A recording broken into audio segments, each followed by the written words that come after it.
La limpiadora fue despedida, y el millonario le hizo una pregunta.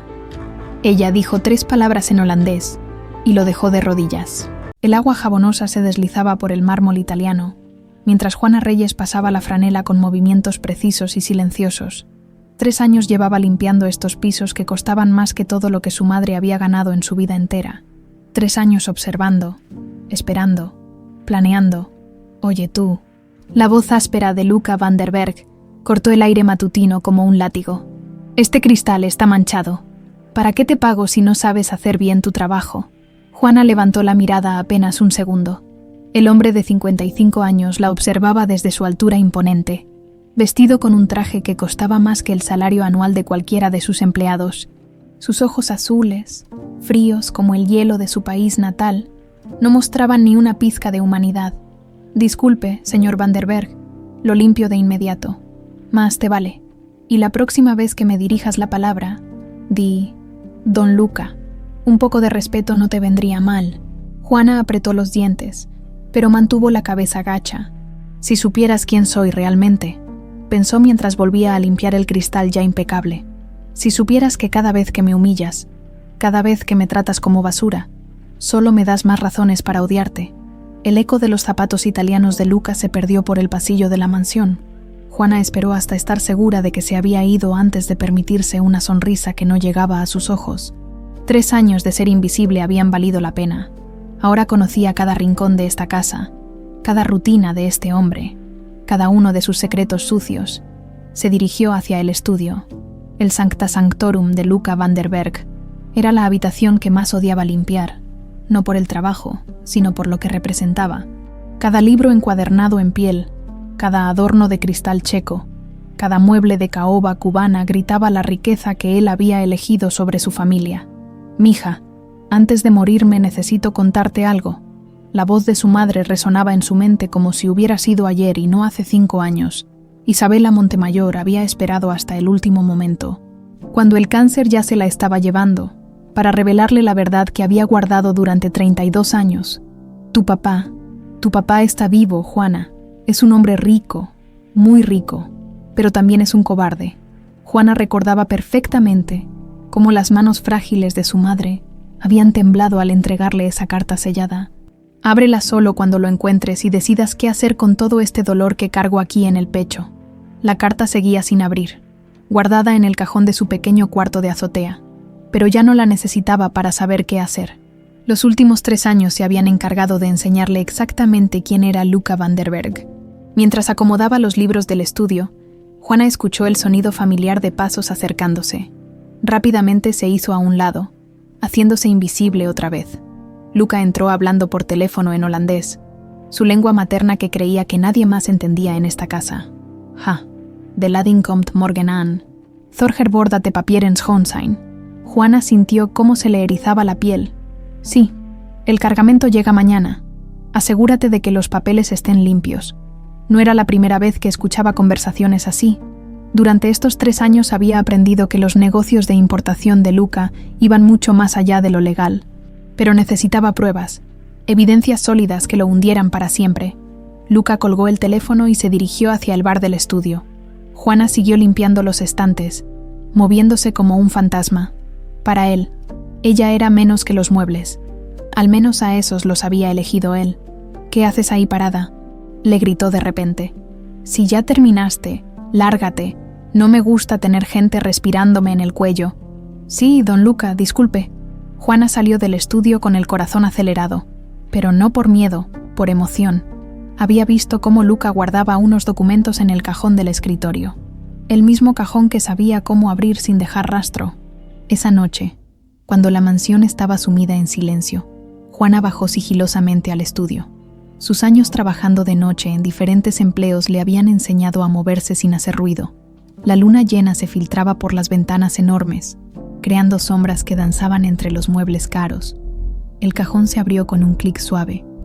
Adentro, justo donde lo había visto, estaba una carpeta marcada con números que no significaban nada para cualquier persona normal.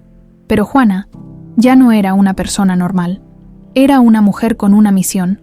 Sacó su teléfono y comenzó a fotografiar cada documento, facturas falsas, transferencias bancarias a cuentas en paraísos fiscales, contratos con empresas fantasma. Todo estaba ahí, limpio y ordenado, como si Luca estuviera orgulloso de sus crímenes. Una de las fotografías la hizo temblar.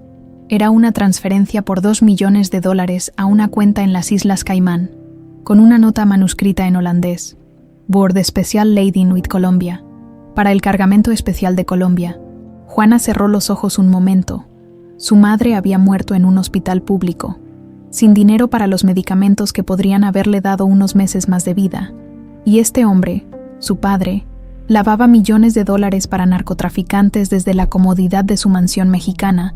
Guardó el teléfono y cerró cuidadosamente el cajón. Mientras subía las escaleras hacia su cuarto, una sonrisa se dibujó en su rostro. No era una sonrisa de felicidad, sino de satisfacción fría. Ya tenía suficientes pruebas para destruirlo, pero destruirlo no era suficiente. Quería que supiera quién era ella antes de hundirlo. Quería ver su cara cuando se diera cuenta de que la empleadita mexicana que tanto despreciaba era la hija que había abandonado. Se detuvo frente al espejo del pasillo.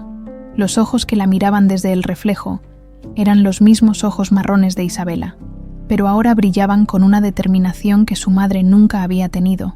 Juana había heredado la belleza serena de su madre, pero también había desarrollado algo que Isabela nunca tuvo: la fuerza para hacer pagar al hombre que las había abandonado. «Muy pronto, mamá», susurró al espejo. «Muy pronto va a saber quién soy realmente». El reloj del pasillo marcó las 2 de la madrugada.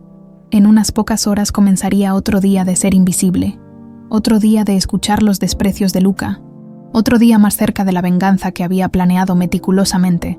Pero por primera vez en 3 años, Juana durmió con una sonrisa en los labios. El final del juego estaba cerca, y ella tenía todas las cartas ganadoras en sus manos. 33 años atrás, Isabela Montemayor bajó del autobús en el aeropuerto de la Ciudad de México con una maleta prestada y el corazón lleno de sueños.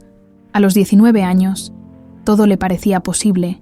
La agencia de au pairs le había conseguido trabajo con una familia holandesa en Ámsterdam, y por primera vez en su vida saldría de la pobreza que había conocido desde niña. «Mija, cuídate mucho», le gritó su hermana desde la ventana del autobús, «y escríbenos seguido». Isabela agitó la mano, sintiendo cómo se le hacía un nudo en la garganta. Dejaba atrás todo lo que conocía: las calles polvorientas de Guadalajara, su trabajo en la tortillería, las noches ayudando a su hermana con los niños, pero también dejaba atrás la falta de oportunidades, los días sin saber si habría comida en la mesa. El vuelo a Ámsterdam fue el más largo de su vida. Isabela nunca había estado en un avión, nunca había salido de México. Cuando finalmente aterrizó en Schiphol, el frío la golpeó como una bofetada. Era octubre, y los árboles ya perdían sus hojas doradas. La familia Van der Berg la esperaba en el aeropuerto. Cornelis, el patriarca, era un hombre imponente de 60 años con ojos azules severos. Margareta, su esposa, la saludó con una sonrisa forzada que no llegaba a sus ojos, y entre ellos, cargando una sonrisa genuina y ojos curiosos, estaba Luca. «Welcome in Netherland, Isabela», dijo Luca en español con acento gracioso. «Bienvenida a Holanda». Isabela se sonrojó. El hijo menor de los Van der Berg tenía 22 años, cabello rubio despeinado por el viento, y una sonrisa que hacía que le temblaran las rodillas. Era todo lo opuesto a los muchachos que conocía en Guadalajara: alto, rubio, elegante, con ropa que claramente costaba más de lo que ella ganaba en un año. Durante el trayecto a la casa, Luca no dejó de voltear desde el asiento delantero para hacerle preguntas. ¿Cómo era México? ¿Qué comida le gustaba? ¿Había visto nieve alguna vez? Sus padres lo regañaban en holandés, pero él seguía sonriendo y traduciendo todo para Isabela. La mansión de los Van der Berg, en Wassenaar, era como un palacio sacado de un cuento de hadas. Jardines perfectamente cuidados, ventanas enormes, techos altísimos. Isabela nunca había imaginado que existieran casas así fuera de las películas. «Tu cuarto está en el 3er piso», le explicó Margareta en inglés básico. «Los niños desayunan a las 7, almuerzan a las 12, cenan a las 6. Los fines de semana tienes libre después del almuerzo». Los niños eran Pieter, de 8 años, y Anneke, de 6, rubiecitos y tímidos al principio, pero que rápidamente se encariñaron con Isabela.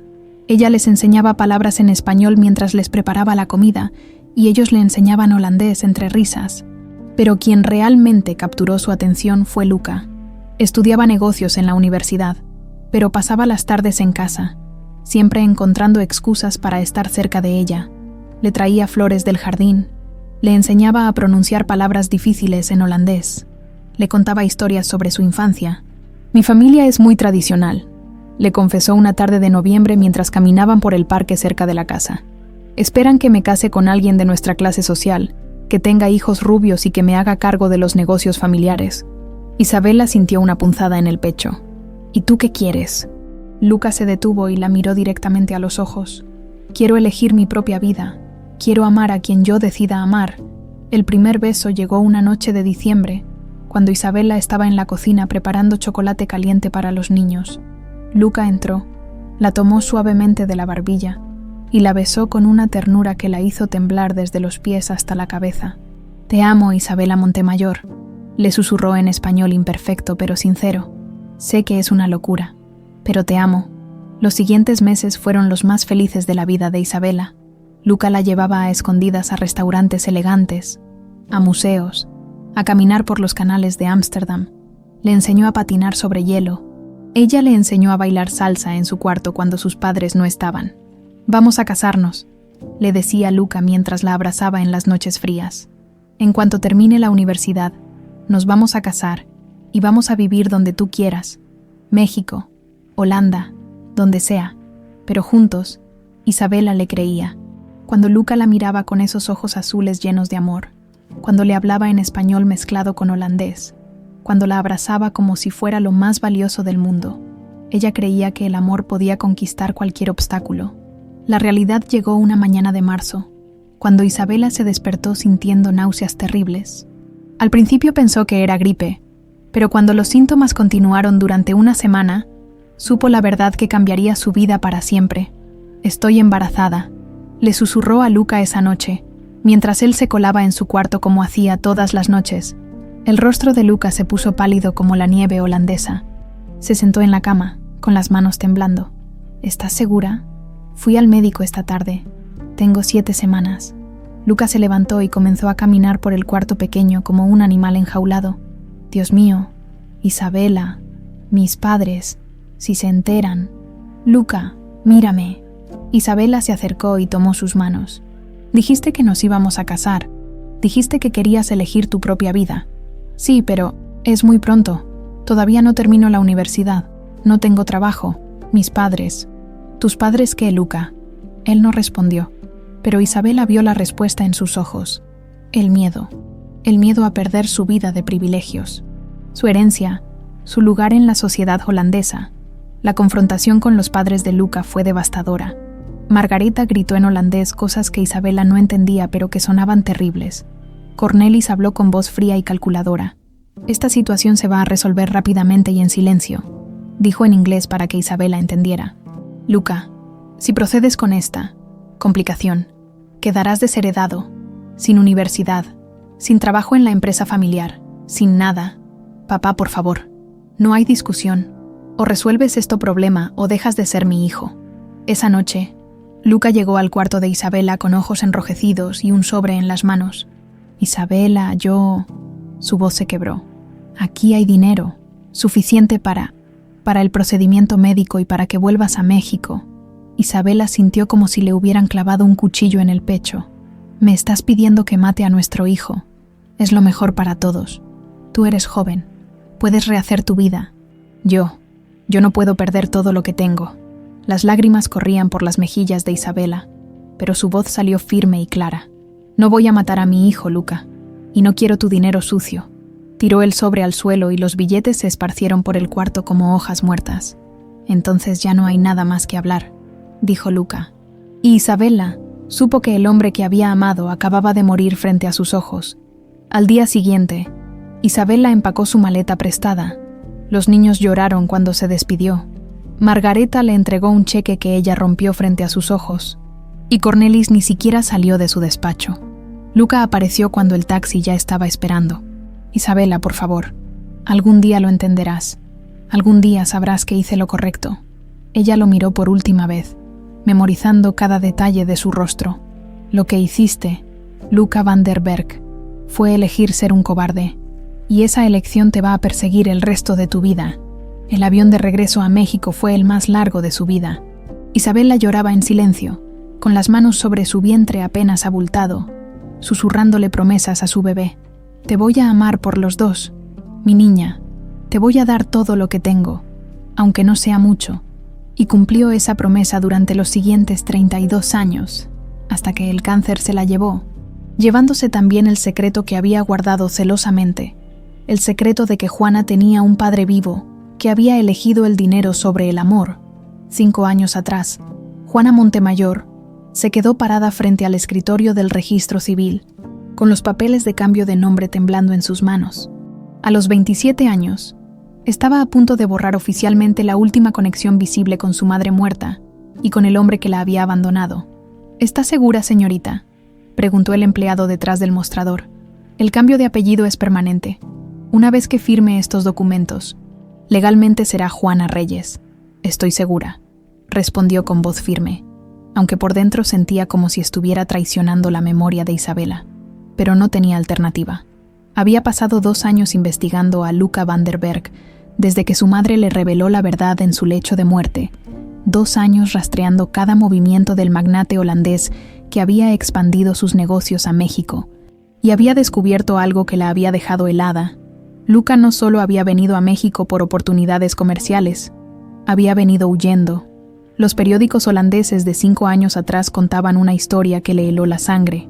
Luca había estado involucrado en un escándalo de lavado de dinero en Ámsterdam. Nunca lo pudieron probar, pero las sospechas fueron suficientes para que decidiera trasladar sus operaciones a un país donde sus conexiones europeas le darían ventaja y donde las autoridades serían más flexibles. Juana había gastado todos sus ahorros contratando a un investigador privado de medio pelo que le consiguió información básica. Luca vivía en una mansión en las lomas de Chapultepec. Había enviudado hace 2 años cuando su esposa Catarina murió en un accidente automovilístico y mantenía un perfil bajo pero lujoso. Lo más importante, contrataba personal doméstico a través de agencias terciarizadas, nunca conocía personalmente a sus empleados, nunca revisaba sus antecedentes más allá de lo básico.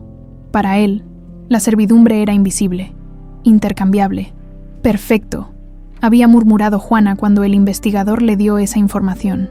Voy a ser tan invisible que no va a saber qué lo golpeó hasta que sea demasiado tarde. El plan requería paciencia y sacrificio. Primero, necesitaba crear una identidad completamente nueva. Juana Reyes sonaba común, olvidable. Le permitiría mezclarse entre los miles de empleadas domésticas que trabajaban para familias adineradas en la ciudad. Después vino la parte más difícil: forjar las referencias laborales. Juana había trabajado como mesera, cajera, recepcionista, pero nunca como empleada doméstica. Necesitaba referencias creíbles de familias que confirmaran su experiencia y honestidad. La solución llegó de la manera más inesperada. En el hospital donde su madre había pasado sus últimos meses, Juana conoció a Rosa, una mujer de 50 años que había trabajado toda su vida como empleada doméstica para familias ricas. «Mija», le dijo Rosa una tarde mientras visitaban a Isabela, «yo he visto de todo en estas casas. Patrones buenos, patrones malos, pero todos tienen algo en común. Nunca realmente ven a quienes trabajan para ellos». Cuando Juana le contó su plan después del funeral de Isabela, Rosa no hizo preguntas. Había algo en los ojos de la joven que le recordaba a su propia hija, muerta en un accidente años atrás. «Te voy a ayudar, pero con una condición», le dijo Rosa. «Cuando termines lo que sea que planees hacer, no dejes que el odio te consuma. He visto lo que le hace a las mujeres. Mija, las convierte en algo que no reconocen ni ellas mismas». Rosa le presentó a 3 de sus amigas, todas empleadas domésticas jubiladas, todas dispuestas a mentir por una buena causa. Entre las 4 crearon un historial laboral perfecto para Juana Reyes, 5 años trabajando para la familia Hernández. Rosa había trabajado ahí antes de jubilarse, 3 años con los Morales, la familia de una de sus amigas, y 2 años con los García, otra referencia sólida. «¿Por qué hacen esto por mí?», preguntó Juana, abrumada por la generosidad de estas mujeres que apenas la conocían. Porque hemos estado en tu lugar, mija, respondió Rosa. Porque sabemos lo que es que te traten como si fueras menos que nada. Y porque a veces, la justicia necesita un empujoncito. El siguiente paso fue aprender el oficio. Rosa le enseñó todo durante 6 meses intensivos. Cómo limpiar diferentes tipos de superficies sin dañarlas. Cómo manejar objetos caros. Cómo moverse silenciosamente por una casa. Cómo hacerse invisible cuando los patrones necesitaban privacidad. La clave, le explicó Rosa mientras Juana practicaba limpiar cristales, es ser como el aire. Estás ahí, haces tu trabajo, pero nunca estorbas, nunca les das razón para notar tu presencia. Pero la lección más importante no tenía que ver con la limpieza. Mantén siempre los ojos abiertos y la boca cerrada, le advirtió Rosa. En estas casas pasan cosas, mija, cosas que la gente rica no quiere que salgan a la luz. Si sabes escuchar sin que se den cuenta, puedes aprender mucho. Juana absorbió cada lección como una esponja. Practicó hasta que pudo limpiar una habitación entera sin hacer el menor ruido. Aprendió a leer las expresiones faciales de los patrones, a anticipar sus necesidades, a desaparecer en el momento justo. También estudió a Luca obsesivamente. Leyó cada artículo sobre él en revistas de negocios. Siguió su empresa en las redes sociales. Memorizó sus rutinas públicas. Sabía que desayunaba exactamente a las 7 de la mañana, que leía el Financial Times mientras tomaba café holandés importado, que tenía una cicatriz pequeña en la ceja izquierda desde un accidente de esquí en su juventud. El día que finalmente se armó de valor para aplicar a la agencia de empleadas domésticas, Juana se miró en el espejo y casi no se reconoció. Ya no era la Juana Montemayor que había trabajado de mesera para pagar los medicamentos de su madre. Era Juana Reyes, empleada doméstica experimentada, invisible, perfecta para infiltrarse en la vida del hombre que había destruido a su familia. La entrevista en la agencia fue sorprendentemente fácil. La directora, una mujer delgada y nerviosa, apenas revisó sus referencias antes de sonreír con alivio. «Qué suerte que llegó, señora Reyes. Tenemos un cliente muy especial, muy exigente. Ha despedido a 3 muchachas en los últimos 2 meses, por no cumplir con sus estándares. Pero con su experiencia, estoy segura de que será perfecta. ¿Puedo preguntar quién es el cliente?» Un empresario holandés muy respetable. Don Luca van der Berg vive en Las Lomas. Una casa hermosa. Eso sí, es muy estricto con la puntualidad y la discreción. Juana sintió como si le hubieran dado un puñetazo en el estómago, pero mantuvo la compostura. Suena perfecto. ¿Cuándo puedo empezar? Mañana mismo. Si le parece bien, el salario es excelente. Y si logra durar más de 3 meses, hay bonificaciones. Esa noche, Juana se quedó despierta hasta tarde, mirando la carta sellada de su madre. La había cargado durante 2 años, esperando el momento perfecto para abrirla. Pero ahora se daba cuenta de que quería enfrentar a Luca con sus propios términos, con sus propias palabras, no con las de Isabela. «Mañana empieza todo, mamá», susurró a la fotografía de Isabela que tenía en su mesa de noche. «Mañana empiezo a cobrar lo que nos debe». Se acostó temblando, no de miedo, sino de emoción. Después de 2 años de preparación, finalmente iba a estar en la misma casa que el hombre que había abandonado a su madre embarazada. Iba a verlo todos los días, a estudiar sus debilidades, a planear su destrucción desde adentro.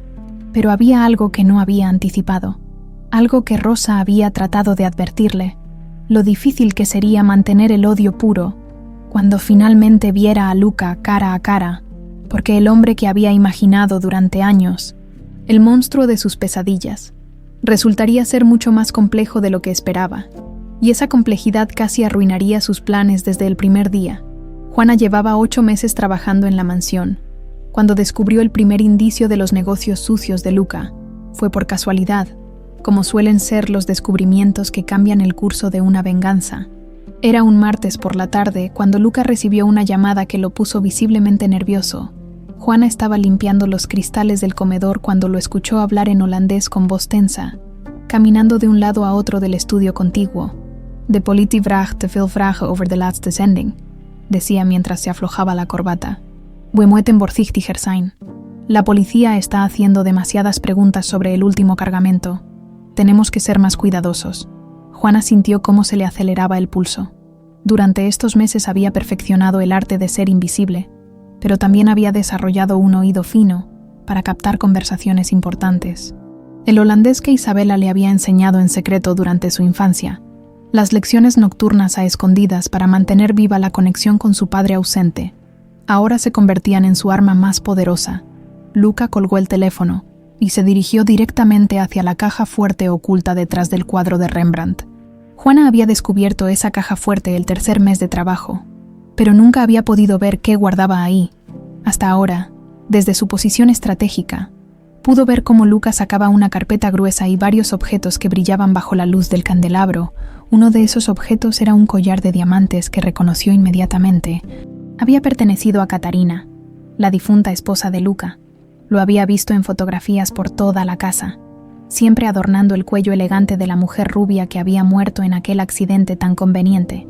Luca tomó el collar con manos temblorosas y lo observó durante varios minutos, como si estuviera recordando algo doloroso. Luego murmuró algo en holandés que hizo que a Juana se le helara la sangre. «Catarina, vergeet me wat ik heb gedaan. Het was de enige manier. Catarina, perdóname por lo que hice. Era la única manera. Perdón por qué, por el accidente que la había matado, o por algo más siniestro. Durante las siguientes semanas, Juana intensificó su vigilancia. Comenzó a quedarse más tarde, inventando excusas para limpiar áreas cerca del estudio, cuando Luca tenía sus reuniones nocturnas. Descubrió que recibía visitas de hombres que claramente no pertenecían al mundo empresarial legítimo, tipos con trajes baratos pero caros relojes de oro, que hablaban en voz baja y llevaban maletines que nunca se abrían frente a ella. La pieza del rompecabezas que lo cambió todo llegó un viernes por la noche. Luca había salido a una cena de negocios, y Juana aprovechó para hacer una limpieza profunda del estudio, mientras movía los libros para sacudirlos. Uno de ellos se abrió y cayó un papel doblado. Era una factura por el collar de diamantes de Catarina, fechada apenas 3 meses antes de su muerte. El precio era astronómico, $2 millones, pero lo que realmente le llamó la atención fue la forma de pago: transferencia desde una cuenta en las Islas Caimán registrada bajo el nombre de una empresa fantasma. Juana fotografió la factura con manos temblorosas.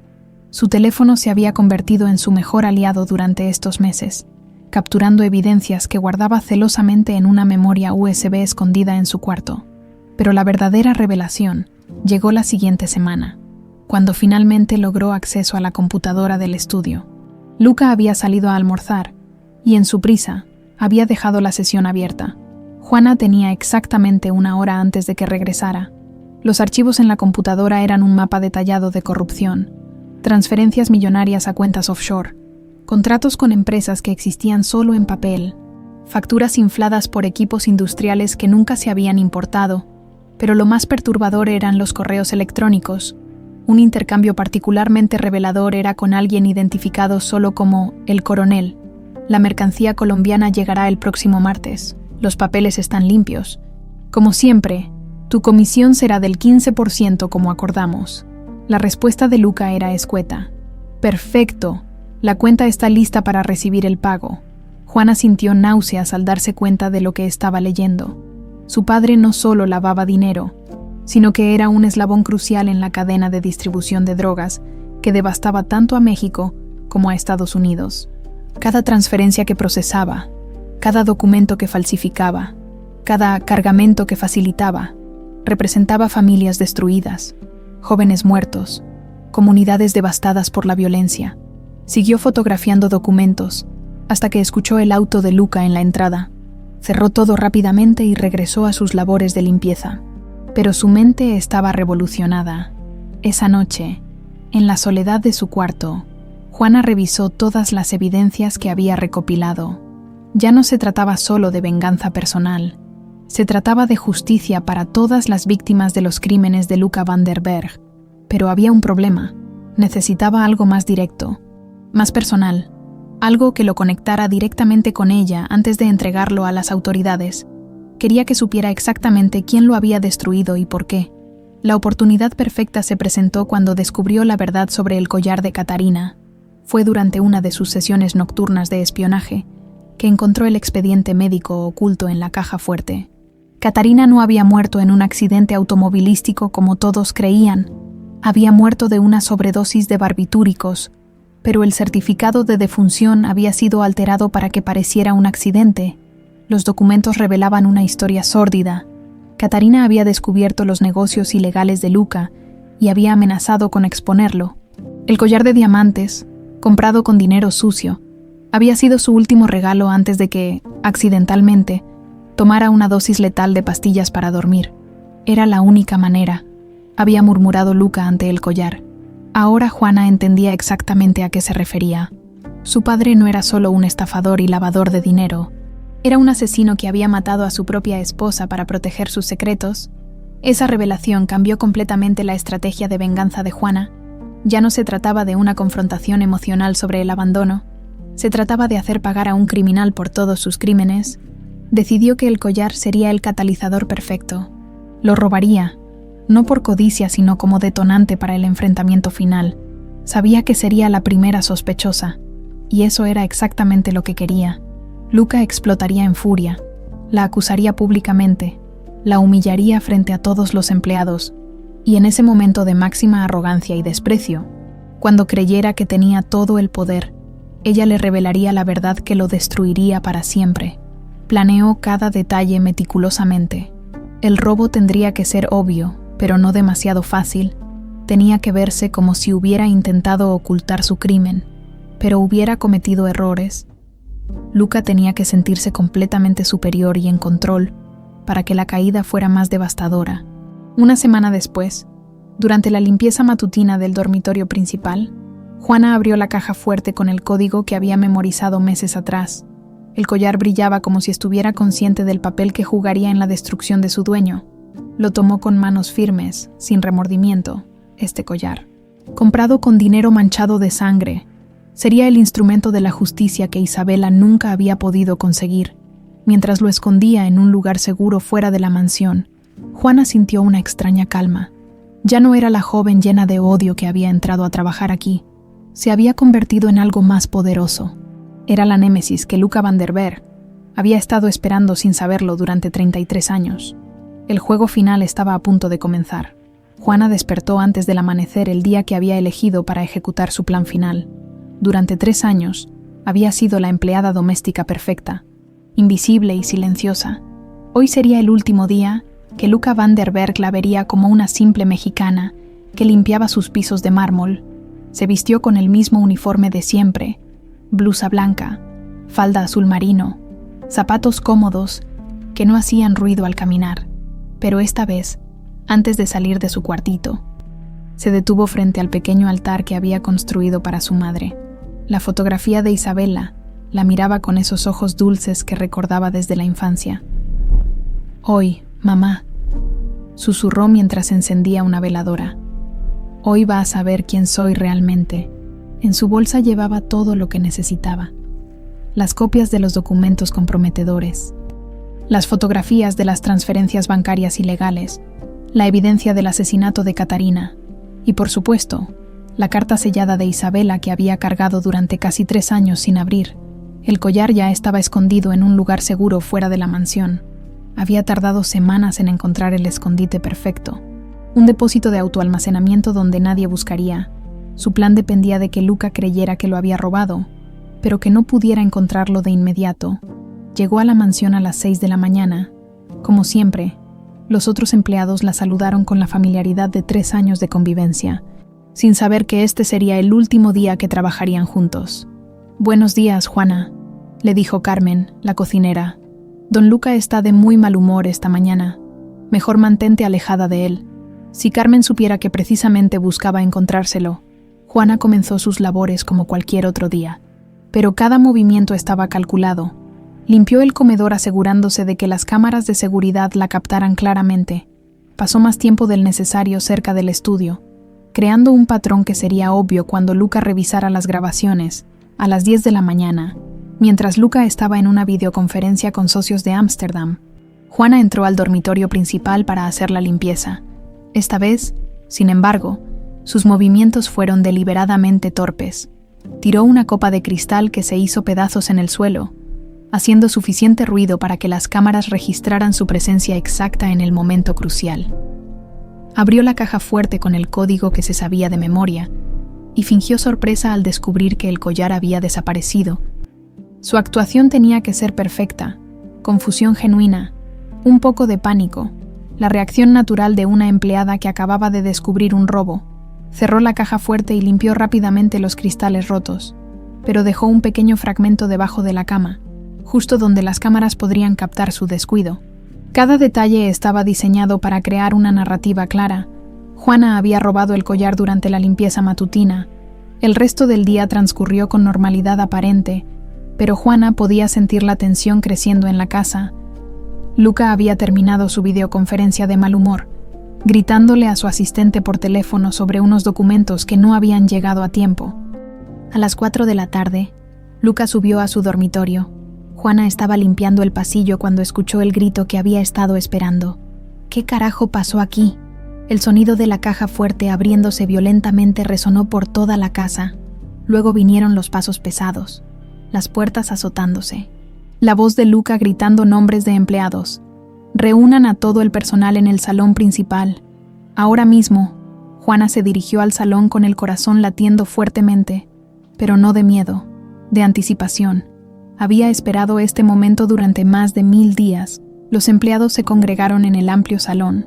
Carmen la cocinera, Pedro el jardinero, María la otra mucama, Jorge el chofer, y ella, todos con expresiones de confusión y nerviosismo, excepto Juana, que mantenía la cabeza gacha y las manos entrelazadas, el perfecto retrato de la culpabilidad.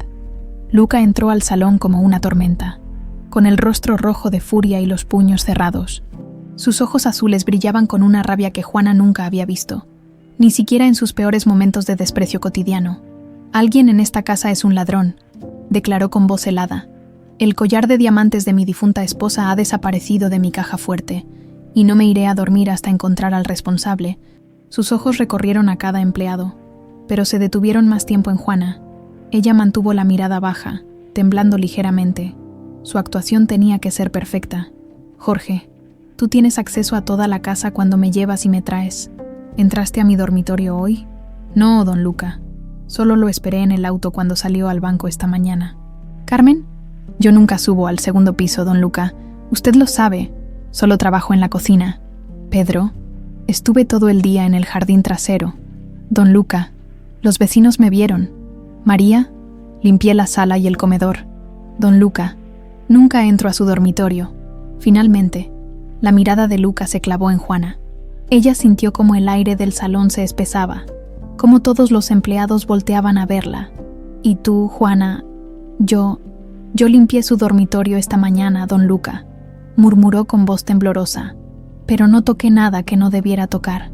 «¿Entraste a mi dormitorio esta mañana?» La voz de Luca se había vuelto peligrosamente suave. «Sí, señor. Siempre limpio ahí los martes». «¿Y no viste nada extraño? ¿No notaste nada fuera de lugar?» Juana levantó la mirada por primera vez, fingiendo confusión. «No, don Luca. Todo estaba normal». Pero Luca ya había tomado su decisión. La experiencia de décadas tratando con empleados deshonestos le había enseñado a leer las señales. Y Juana estaba dándole exactamente las señales que él esperaba ver. «Quiero que revisen las cámaras de seguridad», ordenó a Jorge. «Ahora mismo». Los siguientes 30 minutos fueron agónicos para todos, excepto para Juana. Ella sabía exactamente lo que las cámaras mostrarían. Su presencia en el dormitorio principal, exactamente a la hora en que el collar había sido robado. El ruido de la copa rompiéndose, sus movimientos nerviosos. Cuando Jorge regresó con la laptop y puso el video, Juana pudo ver su propia actuación desde la perspectiva de las cámaras. Tenía que admitir que había hecho un trabajo excelente. Se veía exactamente como una empleada torpe que había intentado robar algo valioso. «Ahí está», gritó Luca señalando la pantalla. «Miren cómo se comporta.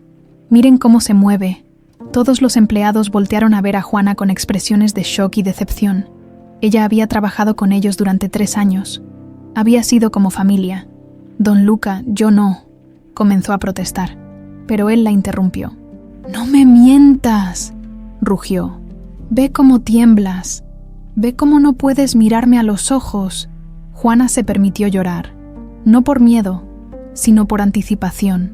Estas serían las últimas lágrimas que derramaría como víctima. Muy pronto, serían las lágrimas de Luca las que rodarían por estos pisos de mármol. «Voy a registrarte aquí mismo», declaró Luca. «Y cuando encuentre mi collar, voy a asegurarme de que pases el resto de tu vida en la cárcel». Juana asintió con la cabeza, aparentando resignación, pero por dentro, cada fibra de su ser vibraba de emoción. El momento final había llegado, después de 3 años de humillaciones, después de toda una vida cargando el dolor del abandono, después de ver morir a su madre en la pobreza mientras este hombre vivía en el lujo construido sobre crímenes, finalmente tendría su confrontación, y cuando Luca no encontrara el collar en su cuerpo, cuando su arrogancia lo llevara a humillarla una última vez en holandés, creyendo que no entendería sus insultos finales, ella le daría la sorpresa más devastadora de su vida. Le revelaría exactamente quién era Juana Reyes en realidad. La humillación comenzó como Juana había previsto que comenzaría, con Luca exhibiendo todo su poder frente a sus empleados aterrorizados. «María, Carmen, salgan de aquí», ordenó con voz que cortaba el aire. «Jorge, tú quédate. Vas a ser testigo de lo que les pasa a los ladrones en mi casa». Las 2 mujeres salieron corriendo del salón, pero Juana pudo ver cómo Carmen la miraba con una mezcla de decepción y lástima. Después de 3 años trabajando juntas, después de compartir desayunos y conversaciones sobre sus familias, Carmen realmente creía que Juana había traicionado la confianza de todos. Pedro se quedó también, con los ojos bajos y los puños apretados. Juana sabía que el jardinero la había defendido más de una vez cuando Luca la trataba mal, y ahora se sentía como un idiota por haber confiado en ella. Ahora sí. «Señorita ladrona», dijo Luca caminando lentamente hacia ella como un depredador acechando a su presa. «Vas a vaciar tus bolsillos aquí mismo, delante de todos». Juana comenzó a sacar sus pertenencias con manos temblorosas, su cartera gastada, algunas monedas, su teléfono viejo, un pañuelo desechable, las llaves de su cuarto. Todo lo puso sobre la mesa de mármol mientras Luca examinaba cada objeto con desprecio. «¿Esto es todo lo que traes?», preguntó, tomando la cartera y revisándola minuciosamente. «¿Dónde está mi collar, don Luca?»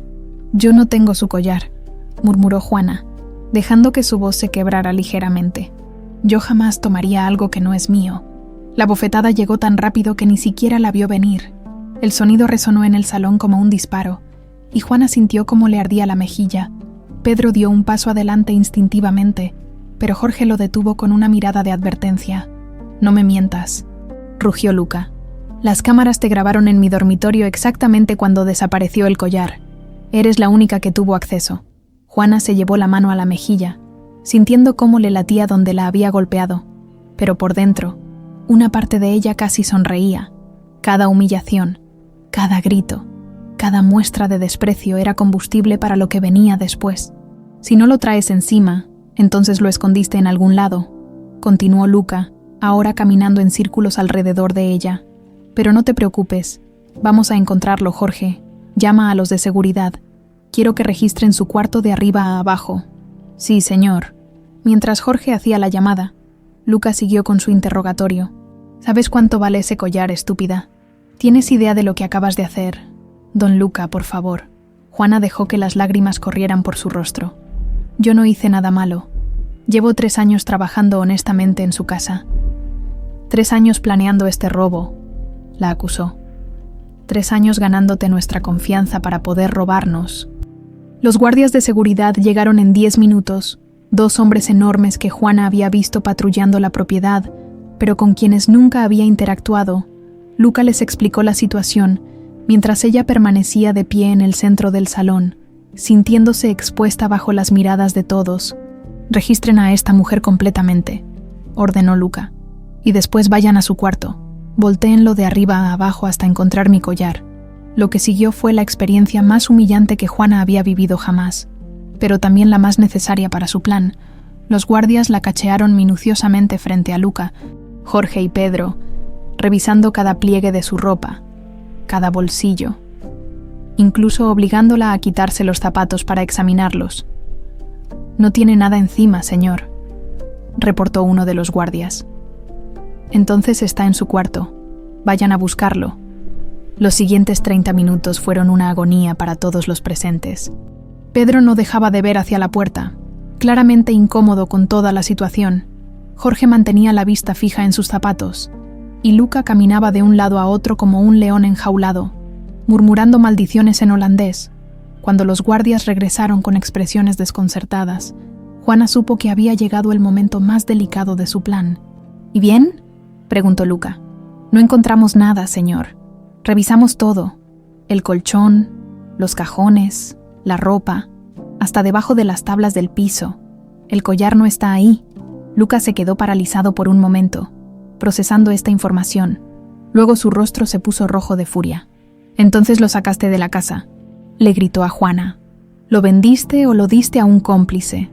«Don Luca, yo no». «Cállate», la interrumpió. «Ya me tienes harto con tus mentiras». Fue entonces cuando comenzaron a llegar las nubes de tormenta.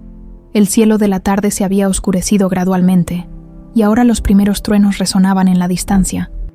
Era como si la naturaleza misma estuviera preparando el escenario para lo que venía después. «Sáquenla de mi casa», ordenó Luca a los guardias. «Y llamen a la policía. Quiero que la arresten por robo». Los guardias tomaron a Juana por los brazos, pero ella no se resistió. Era parte del plan. Mientras la escoltaban hacia la puerta principal, las primeras gotas de lluvia comenzaron a caer sobre los jardines perfectamente cuidados de la mansión. En la entrada, Pedro se acercó a ella con lágrimas en los ojos. «Juana, ¿por qué?», le susurró. «¿Por qué hiciste esto? Pensé que eras diferente». Juana lo miró con genuina tristeza. Pedro era un buen hombre, que no merecía estar en medio de esta guerra entre ella y Luca. «Lo siento, Pedro», le dijo suavemente. «Algún día lo entenderás». La lluvia se intensificó rápidamente, como suele pasar en la Ciudad de México durante la temporada. En cuestión de minutos, se había convertido en un diluvio que empapaba todo a su paso. El mármol de la entrada se volvió resbaladizo, y los empleados que habían salido a ver el espectáculo buscaron refugio bajo el techo del porche. Pero Luca parecía no notarlo. Estaba demasiado consumido por su rabia, demasiado necesitado de tener la última palabra, el golpe final que pusiera a esta empleadita mexicana en su lugar para siempre. «Esperen», gritó a los guardias cuando ya estaban en los escalones de mármol. «Todavía no he terminado con ella». Juana sintió cómo se le aceleraba el pulso. Este era el momento. Después de 3 años de preparación, después de toda una vida de dolor y abandono, finalmente había llegado el momento de la verdad. Luca bajó los escalones bajo la lluvia torrencial, con el cabello pegado a la frente y el traje de seda empapándose por segundos. Pero no le importaba. Estaba demasiado poseído por la necesidad de humillar a esta mujer una última vez. Se plantó frente a Juana, con los ojos brillando de malicia, y entonces hizo exactamente lo que ella había esperado que hiciera, lo que su arrogancia y su desprecio por los mexicanos lo obligarían a hacer. Decidió hablarle en holandés, su lengua nativa, el idioma que creía que ella no entendería, el idioma en el que podría insultarla sin que ella supiera exactamente qué le estaba diciendo, añadiendo así una capa extra de humillación a su expulsión. La lluvia caía sobre todos ellos, empapando la escena como si fuera el escenario de una tragedia griega. Los empleados observaban desde el porche, Pedro con lágrimas mezclándose con la lluvia en su rostro, Carmen cubriéndose la boca con horror, Jorge mirando hacia otro lado, y entonces Luca abrió la boca para pronunciar las palabras que cambiarían todo para siempre. La lluvia caía como cortinas de agua sobre el mármol de la entrada, creando un eco hipnótico que resonaba en los pilares de la mansión.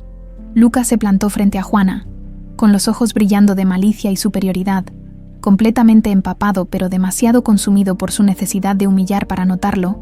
Todos los empleados observaban desde el porche cubierto, testigos silenciosos de lo que creían sería la caída final de una compañera de trabajo que los había traicionado. Pedro tenía lágrimas corriendo por su rostro curtido. Carmen se tapaba la boca con horror, y Jorge miraba hacia el suelo, incapaz de presenciar más humillación. Luca tomó aire profundamente, saboreando este momento de poder absoluto. Aquí estaba él, el magnate europeo, el hombre que había construido un imperio, enfrentando a una simple empleada mexicana que había osado robarle, y ahora le daría el golpe de gracia en su propio idioma. Palabras que ella no entendería, pero que todos los presentes recordarían como el momento en que Luca van der Berg puso a los ladrones en su lugar. Waarom denk je dat een dief zoals jij het recht heeft om in mijn huis te zijn? Gritó por encima del sonido de la lluvia, con cada palabra cargada de desprecio y arrogancia. ¿Por qué crees que una ladrona como tú tiene el derecho de estar en mi casa? El silencio que siguió fue sepulcral. Solo se escuchaba la lluvia golpeando el mármol, el murmullo del agua corriendo por las canaletas, el sonido distante de los truenos. Todos esperaban ver a Juana partir derrotada y confundida, sin entender las palabras finales de su humillación. Pero Juana no se movió. Lentamente, muy lentamente, levantó el rostro que había mantenido gacho durante 3 años. Sus ojos marrones, empapados de lluvia y lágrimas, se encontraron directamente con los ojos azules de Luca, y por primera vez en 3 años, no apartó la mirada. La transformación fue instantánea y aterradora. La mujer sumisa, la empleada invisible, la víctima humillada desapareció por completo. En su lugar emergió alguien completamente diferente. Una mujer con la espalda recta, la barbilla en alto, y una mirada que ardía con la intensidad de 33 años de dolor acumulado. Cuando habló, su voz cortó el aire lluvioso como una navaja, clara y fuerte, en holandés perfecto con el mismo acento que él. Omdat ik je dokter ben, porque soy tu hija. Las palabras cayeron sobre Luca como un rayo.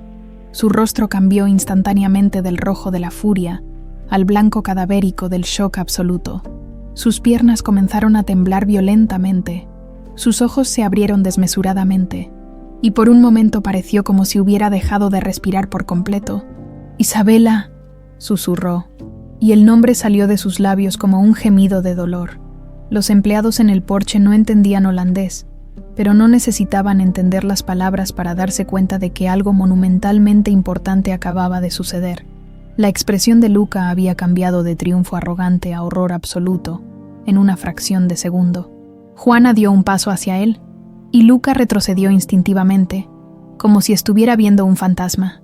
«Sí, papá», continuó en holandés, su voz ganando fuerza con cada palabra. «Isabela Montemayor, la empleadita mexicana a la que abandonaste embarazada hace 33 años, la mujer que murió sola y pobre mientras tú vivías como rey en tu palacio de mármol». Las piernas de Luca finalmente cedieron. Se desplomó de rodillas sobre el mármol mojado con un sonido que todos los presentes recordarían para siempre. Sus manos temblaban incontrolablemente mientras las llevaba a su cabeza, como si quisiera detener el colapso de su mundo. «No, no puede ser», murmuró en español, su voz quebrada. «Isabela está muerta». Juana terminó la frase por él. «Sí, papá. Murió hace 5 años, de cáncer, en un hospital público, sin dinero para los medicamentos que podrían haberle dado unos meses más de vida». Juana se acercó más, plantándose directamente frente al hombre que había sido su obsesión durante años. La lluvia caía sobre ambos, pero ninguno parecía notarla. «¿Sabes qué es lo más patético de todo esto?», continuó, ahora alternando entre español y holandés.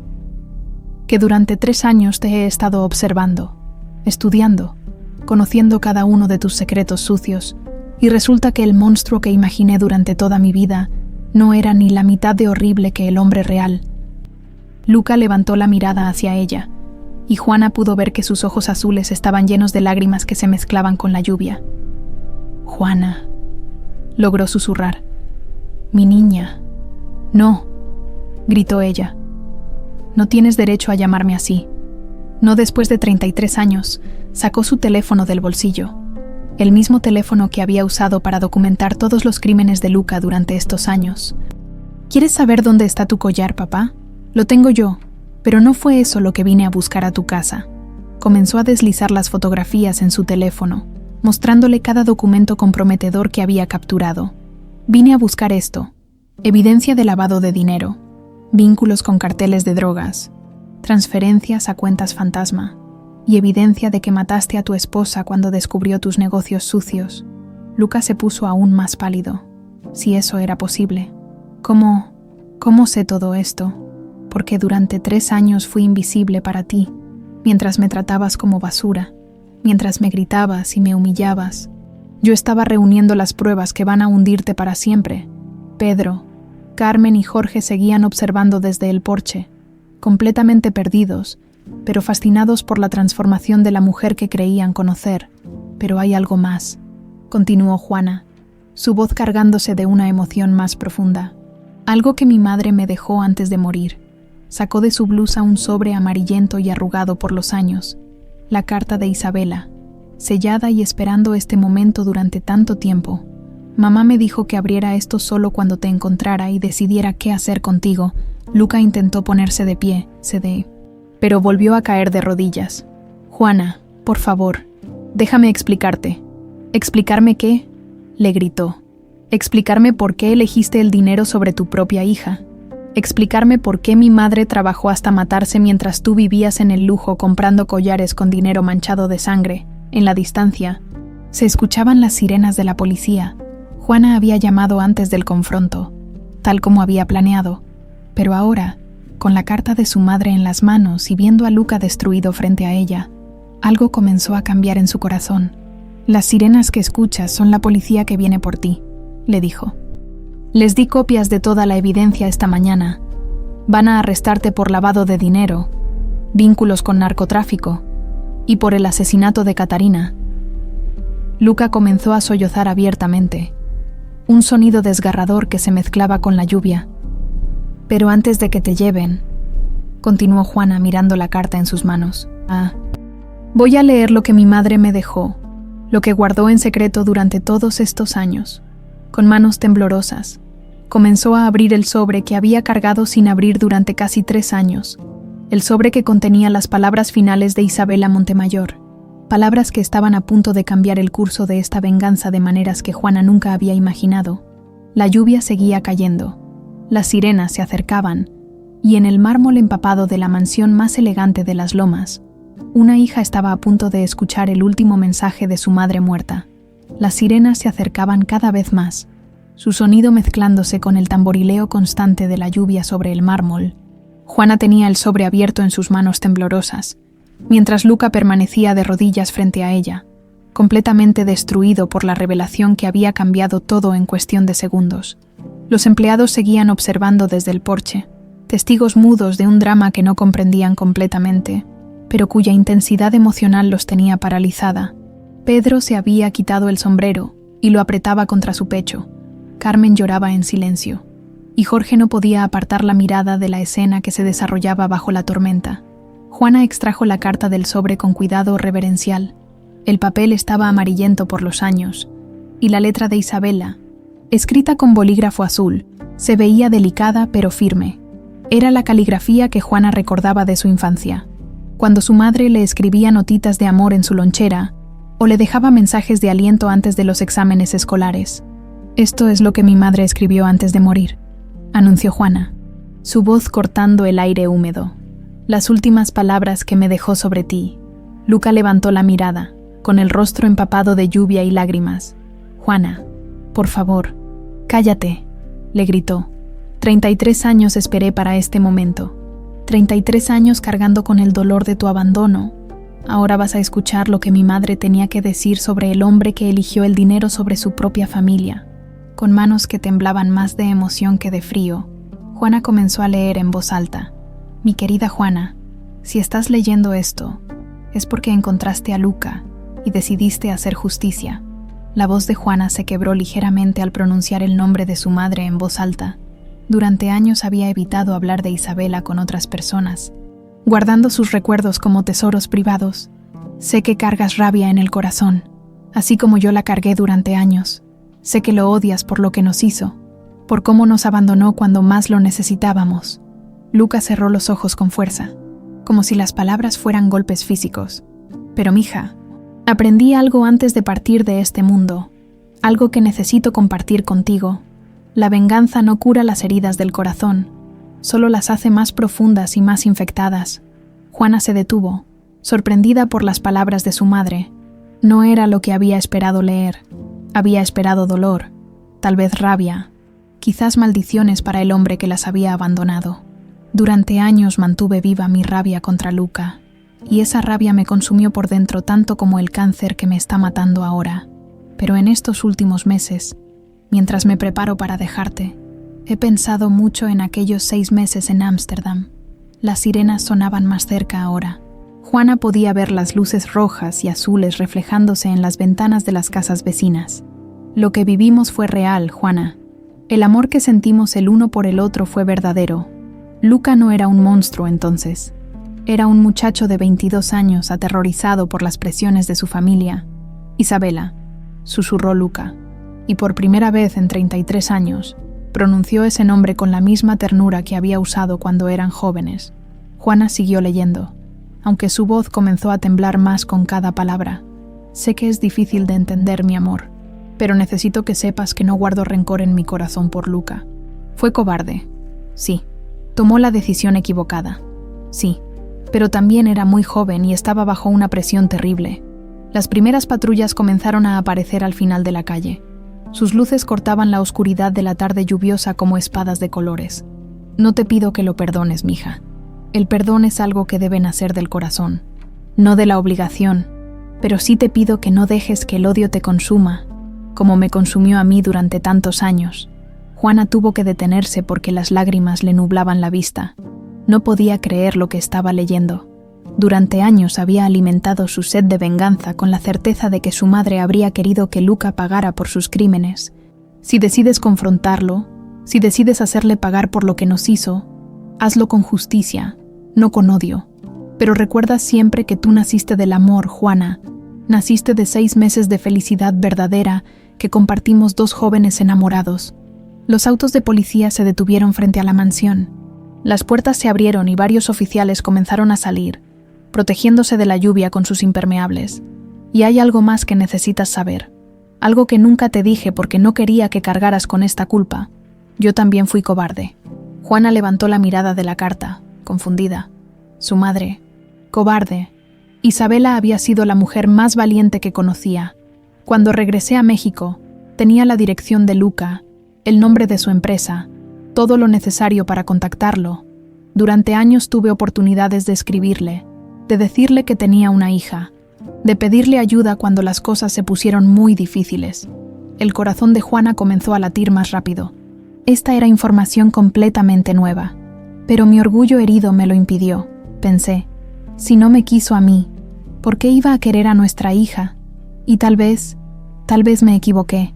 Tal vez si le hubiera dado la oportunidad, las cosas habrían sido diferentes. Los policías se acercaban caminando por el sendero de piedra, sus pasos resonando en la quietud de la tarde, pero tanto Juana como Luca parecían ajenos a su presencia, completamente absortos en las palabras de una mujer muerta. Por eso, mija, si decides buscarlo, si decides enfrentarlo, hazlo con la verdad completa. Dile que yo también tuve miedo, que yo también fui orgullosa, que tal vez los dos cometimos errores que nos costaron una vida juntos. Luca comenzó a sollozar más fuerte, sus hombros temblando con cada respiración. No lo estoy excusando, Juana. Lo que hizo estuvo mal, pero quiero que sepas que el amor que sentimos fue real, que los 6 meses más felices de mi vida fueron a tu lado, y que de ese amor naciste tú, lo más hermoso que me ha pasado en la vida. Los policías llegaron hasta donde estaban, pero se detuvieron al ver la intensidad de la escena. Uno de ellos, aparentemente el comandante, hizo una señal a sus compañeros de esperar. Te amo más de lo que las palabras pueden expresar. Mi niña, seas lo que decidas hacer con esta información, recuerda siempre que eres hija del amor, no del odio. Y recuerda que tu madre, incluso en sus últimos días, fue capaz de perdonar. Juana terminó de leer la carta y se quedó en silencio por varios segundos, procesando palabras que habían cambiado completamente su perspectiva sobre todo lo que había planeado. Con todo mi amor eterno y con la esperanza de que encuentres la paz que yo no pude encontrar, tu mamá que te adora, Isabela. El silencio que siguió fue roto solo por el sonido de la lluvia y los sollozos de Luca. Los policías esperaban respetuosamente, intuendo que estaban presenciando algo profundamente personal e importante. Juana dobló cuidadosamente la carta y la guardó de nuevo en su blusa, cerca de su corazón. Cuando levantó la mirada hacia Luca, ya no era la misma mujer que había comenzado a leer la carta. Algo fundamental había cambiado en su interior. El plan de venganza que había alimentado durante años se desmoronaba ante sus ojos, reemplazado por algo mucho más complejo y doloroso. La comprensión, el silencio después de la carta de Isabela era ensordecedor, roto únicamente por el sonido de la lluvia sobre el mármol y los sollozos contenidos de Luca. Los policías mantenían una distancia respetuosa, esperando el momento apropiado para intervenir. Mientras los empleados observaban desde el porche sin comprender completamente lo que acababa de suceder, Juana guardó la carta contra su pecho, sintiendo cómo las palabras de su madre habían reescrito toda la historia que había creído conocer durante 33 años. La venganza pura y simple que había planeado meticulosamente se desmoronaba ante la complejidad de la verdad. Luca seguía de rodillas sobre el mármol empapado, con las manos cubriéndose el rostro. Cuando finalmente habló, su voz era apenas un susurro quebrado. Ella tenía razón, murmuró en español, como si hubiera olvidado que podía hablar holandés. Yo era un cobarde, soy un cobarde. Juana lo miró desde arriba, viendo por primera vez no al monstruo de sus pesadillas, sino a un hombre destruido por décadas de culpa y malas decisiones. Durante todos estos años, continuó Luca, levantando la mirada hacia ella. No ha pasado un solo día sin que pensara en Isabela, sin que me preguntara qué habría pasado si hubiera sido lo suficientemente valiente para enfrentar a mi familia. Pero no lo fuiste, respondió Juana, aunque su voz había perdido el filo de odio puro que había tenido minutos antes. No lo fui, y esa cobardía me ha perseguido cada día de mi vida. El comandante de policía se acercó finalmente, carraspeando para llamar la atención. Disculpen, pero tenemos una orden de arresto contra el señor Van der Berg, anunció con voz profesional pero respetuosa. ¿Podríamos proceder? Juana se volteó hacia él, y por un momento todos pudieron ver la lucha interna que se libraba en su rostro. Las evidencias que había recopilado durante 3 años estaban en manos de las autoridades. Luca sería arrestado, procesado, probablemente condenado a años de prisión por lavado de dinero y vínculos con el narcotráfico. Su venganza estaba completa. Había logrado todo lo que se había propuesto: destruir al hombre que había abandonado a su madre, exponer sus crímenes, verlo humillado y quebrado. Pero las palabras de Isabela resonaban en su mente. El perdón es algo que debe nacer del corazón, no de la obligación. Comandante, dijo Juana de repente, con una determinación que sorprendió a todos. Antes de que se lo lleven, necesito pedirle algo. ¿Qué necesita, señorita? Quiero que él confiese voluntariamente, que colabore completamente con la justicia, y quiero que done toda su fortuna para reparar el daño que ha causado. Todos la miraron con sorpresa, especialmente Luca, que levantó la cabeza con expresión de incredulidad. Juana, ¿qué estás diciendo? Estoy diciendo, respondió ella, mirándolo directamente a los ojos, que vas a pagar por tus crímenes, pero vas a hacerlo de la manera correcta, no solo por venganza. Se volteó hacia el comandante. Las evidencias que les entregué esta mañana son solo una parte. Durante 3 años reuní documentación completa de todas sus operaciones ilegales, nombres, fechas, cuentas bancarias, contactos, todo. Lucas se puso pálido de nuevo. Todo este tiempo estuve documentando cada uno de tus crímenes, confirmó Juana. Cada transferencia sospechosa, cada reunión con tus socios del narcotráfico, cada documento falso. Lo tengo todo. El comandante intercambió miradas con sus colegas. Señorita, esa información sería extremadamente valiosa para nuestras investigaciones. Y la van a tener, aseguró Juana, pero con condiciones. ¿Qué condiciones? Juana se plantó frente a Luca, quien seguía arrodillado bajo la lluvia. Quiero que confeses todo voluntariamente, que des los nombres de todos tus cómplices, que entregues cada peso que ganaste con dinero sucio. Juana, y quiero que dones el 90% de tu fortuna para crear una fundación que ayude a familias mexicanas pobres, especialmente a madres solteras que luchan por sacar adelante a sus hijos. La petición resonó en el aire como un trueno. Los empleados en el porche intercambiaron miradas de asombro, y hasta los policías parecían sorprendidos por la magnitud de lo que Juana estaba pidiendo. ¿Por qué?, preguntó Luca, con voz quebrada. ¿Por qué no simplemente me odias y dejas que me pudra en la cárcel? Juana se agachó hasta quedar a su altura, mirándolo directamente a los ojos. Porque mi madre era más sabia que yo, le dijo. porque ella entendió algo que me tomó 33 años aprender, que el odio solo crea más odio. Las lágrimas corrían por el rostro de Luca, mezclándose con la lluvia. Juana, si hago esto, si confieso todo y dono mi fortuna, ¿habrá alguna posibilidad de que algún día puedas perdonarme? La pregunta quedó suspendida en el aire lluvioso. Juana se quedó en silencio por varios segundos, procesando emociones que había mantenido enterradas durante décadas. No lo sé, respondió finalmente, con honestidad brutal. No sé si alguna vez podré perdonarte completamente. El dolor que causaste es demasiado profundo. Luca asintió, aceptando la respuesta. Pero, continuó Juana, sé que mi madre querría que trates de redimirte. Y sé que hay miles de familias que pueden beneficiarse de tu riqueza mala vida si la usamos para el bien. Entonces lo haré, dijo Luca sin vacilación. Confesaré todo, daré todos los nombres, donaré todo lo que tengo. ¿Por qué?, preguntó Juana. ¿Por culpa? ¿Por miedo? Luca la miró con una intensidad que no había mostrado en años. Por amor, respondió. Porque amo a la mujer que perdí por mi cobardía, y porque amo a la hija que nunca tuve la oportunidad de conocer. El comandante se acercó de nuevo. Señor Vanderberg, ¿está dispuesto a acompañarnos voluntariamente? Sí, respondió Luca, poniéndose de pie lentamente. Pero antes, se dirigió a Juana una última vez. ¿Puedo abrazarte? Solo una vez, para despedirme antes de pagar por mis crímenes. Juana se quedó inmóvil por un momento. Todo su ser había estado preparado para el odio, para la venganza, para la destrucción total del hombre que las había abandonado. No estaba preparada para este momento de vulnerabilidad humana. Lentamente, muy lentamente, asintió con la cabeza. Luca se acercó y la abrazó con una ternura desesperada, como si estuviera abrazando todos los años perdidos, todas las oportunidades desperdiciadas, todo el amor que nunca había podido expresar.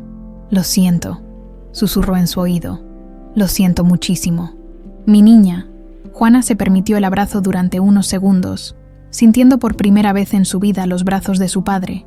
No era el abrazo que había soñado de niña, no era el abrazo que había necesitado durante todos esos años difíciles, pero era el único abrazo que tendrían, y por extraño que pareciera, eso la consolaba. Cuando se separaron, Luca se volteó hacia los policías. Estoy listo, anunció. Vamos a hacer las cosas bien. Mientras lo esposaban y lo escoltaban hacia el auto patrulla, Luca se volteó una última vez hacia Juana. Cuando salga de prisión, si es que salgo, ¿habrá alguna posibilidad de conocerte realmente? De empezar desde cero. Juana no respondió inmediatamente. Vio cómo lo metían al auto patrulla. Vio cómo las luces rojas y azules se alejaban por la calle lluviosa, llevándose al hombre que había sido su obsesión durante tanto tiempo. Solo entonces, cuando ya no podía escucharla, susurró su respuesta al aire nocturno. Tal vez, papá, tal vez, 3 años después, el sol de abril caía suavemente sobre los jardines de la Fundación Isabella Montemayor, donde docenas de niños jugaban entre flores de cempasúchil y bugambilias que bordeaban los senderos de piedra. Sus risas llenaban el aire con una alegría que habría hecho sonreír a Isabela si hubiera podido verlo. Juana caminaba lentamente por los pasillos del edificio principal, revisando los reportes mensuales que mostraban el alcance de la fundación. 500 familias beneficiadas este mes, 200 madres solteras recibiendo capacitación laboral, 100 niños con becas escolares completas, todo financiado con el dinero que una vez había servido para lavar los crímenes de Luca Vanderberg. Directora Reyes, le dijo Sofía, su asistente, acercándose con una sonrisa. Tiene una visita en la recepción. Juana levantó la mirada de los documentos. Extrañada, no tenía citas programadas para esta tarde. ¿Quién es? Un señor mayor. Dice que se llama Luca y que usted lo está esperando. El corazón de Juana se detuvo por un momento. Había sabido que este día llegaría. Lo había estado esperando durante meses. Pero ahora que finalmente había llegado, se sentía completamente desprevenida. Dile que voy en un momento. Se miró en el espejo del baño antes de dirigirse a la recepción. A los 35 años, había desarrollado una serenidad que no tenía antes. Los 3 años dirigiendo la fundación la habían cambiado. Ya no era la mujer consumida por la venganza que había trabajado como empleada doméstica, pero tampoco era la joven ingenua que había perdido a su madre. Era algo nuevo, una mujer que había encontrado paz en ayudar a otros. Cuando llegó a la recepción, casi no reconoció al hombre que la esperaba sentado en uno de los sillones de mimbre. Luca van der Berg había envejecido dramáticamente en 3 años. Su cabello, que antes era rubio con algunas canas, ahora era completamente blanco. Había perdido peso, y la arrogancia que una vez lo había definido había sido reemplazada por algo que parecía humildad genuina. Vestía un traje simple, muy diferente de los trajes de diseñador que recordaba de sus días en la mansión. Cuando la vio, se puso de pie lentamente, con una sonrisa tímida que transformaba completamente su rostro. «Hola, Juana. Hola, papá». La palabra salió más natural de lo que había esperado. Durante 3 años había practicado este momento en su mente, pero nunca había estado segura de cómo se sentiría al verlo nuevamente. «¿Cómo estás?», preguntó él, manteniendo una distancia respetuosa. «Bien, ocupada, pero bien. ¿Y tú?». «Diferente», respondió con una sonrisa que llegaba a sus ojos. «Muy diferente». Se quedaron de pie un momento, midiendo la distancia emocional entre ellos. «¿Te gustaría ver la fundación?», ofreció Juana finalmente. «Me encantaría». Caminaron juntos por los pasillos, y Juana le explicó cada programa, cada iniciativa, cada logro de la fundación. Luca escuchaba con atención genuina, haciendo preguntas inteligentes y mostrando un interés real en el trabajo que se estaba haciendo con su dinero. «Esto es increíble, Juana», dijo cuando llegaron al jardín principal, donde los niños seguían jugando. «Tu madre estaría orgullosa». «Lo sé», respondió ella observando a una niña pequeña que perseguía mariposas entre las flores. «A veces siento que está aquí, viendo todo esto». «¿Cómo fue?», preguntó Luca de repente. «La prisión, quiero decir. ¿Cómo fue?». Luca se sentó en una de las bancas del jardín, y Juana se sentó a su lado, manteniendo un espacio prudente entre ellos. «Los primeros meses fueron terribles», admitió, «no solo por las condiciones, sino por la culpa. Por primera vez en mi vida tuve tiempo para realmente pensar en todo lo que había hecho, en todas las decisiones equivocadas que había tomado». Se quedó en silencio por un momento, observando a los niños jugar.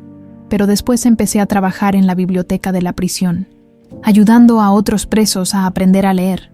Y ahí me di cuenta de algo. Nunca es demasiado tarde para hacer lo correcto». «¿Y ahora qué harás?», preguntó Juana. «Trabajo en un albergue para personas sin hogar en el centro de la ciudad», respondió.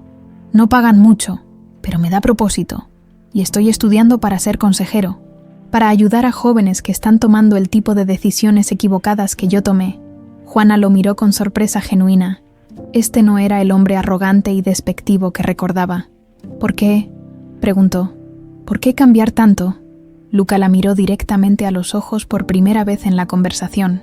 «Porque durante 3 años en prisión, lo único que pensé fue en Isabela, en ti, en los 33 años que perdí por ser un cobarde». Sus ojos se llenaron de lágrimas, y me di cuenta de que no podía cambiar el pasado, pero sí podía cambiar lo que hago con el resto de mi vida. Se quedaron en silencio por varios minutos, observando a los niños jugar. Era un silencio cómodo, no la tensión que Juana había esperado. «Juana», dijo Luca finalmente, «sé que no tengo derecho a pedirte nada. Sé que los 33 años perdidos no se pueden recuperar, pero…». Se detuvo, buscando las palabras correctas. «¿Pero qué? ¿Crees que podríamos intentar conocernos? No como padre e hija, porque sé que es demasiado tarde para eso, pero tal vez como 2 personas que compartimos el amor por Isabela». Juana consideró la pregunta por un largo momento. Parte de ella, la parte que había cargado dolor durante décadas, quería decir que no, que era demasiado tarde, que el daño era irreparable, pero otra parte, la parte que había crecido dirigiendo la fundación y viendo familias sanar sus heridas, entendía que la redención era posible para cualquiera dispuesto a hacer el trabajo. «¿Sabes qué día es hoy?», preguntó en lugar de responder directamente. «No, es el aniversario de la muerte de mamá. Iba a ir al cementerio después del trabajo». Luca asintió con comprensión. ¿Te gustaría acompañarme?», ofreció Juana, «para visitarla juntos». La sorpresa y gratitud en el rostro de Luca fueron inmediatas. «¿En serio?». Creo que a ella le gustaría verte. Finalmente, 1 hora después, caminaban juntos por los senderos del Panteón San Isidro, cargando un ramo de flores blancas que habían comprado en el camino. La tumba de Isabela era sencilla, pero Juana la mantenía siempre llena de flores frescas. Se arrodillaron juntos frente a la lápida que decía: Isabela Montemayor, Madre Amorosa, 1973-2020. Hola, mamá, susurró Juana. Te traje a alguien. Lucas se quebró completamente. Lloró como no había llorado en décadas, con sollozos que parecían salir desde el fondo de su alma. Isabela, perdóname, murmuró en holandés y español mezclados. Perdóname por ser tan cobarde. Perdóname por perderte. Perdóname por no estar aquí cuando me necesitaban. Juana puso una mano gentil en su hombro. Ella ya te perdonó, papá, le dijo suavemente. Hace mucho tiempo. Colocaron las flores juntos y se quedaron en silencio por varios minutos, cada uno perdido en sus propios recuerdos y reflexiones. ¿Crees que podremos ser familia algún día?, preguntó Luca cuando finalmente se pusieron de pie.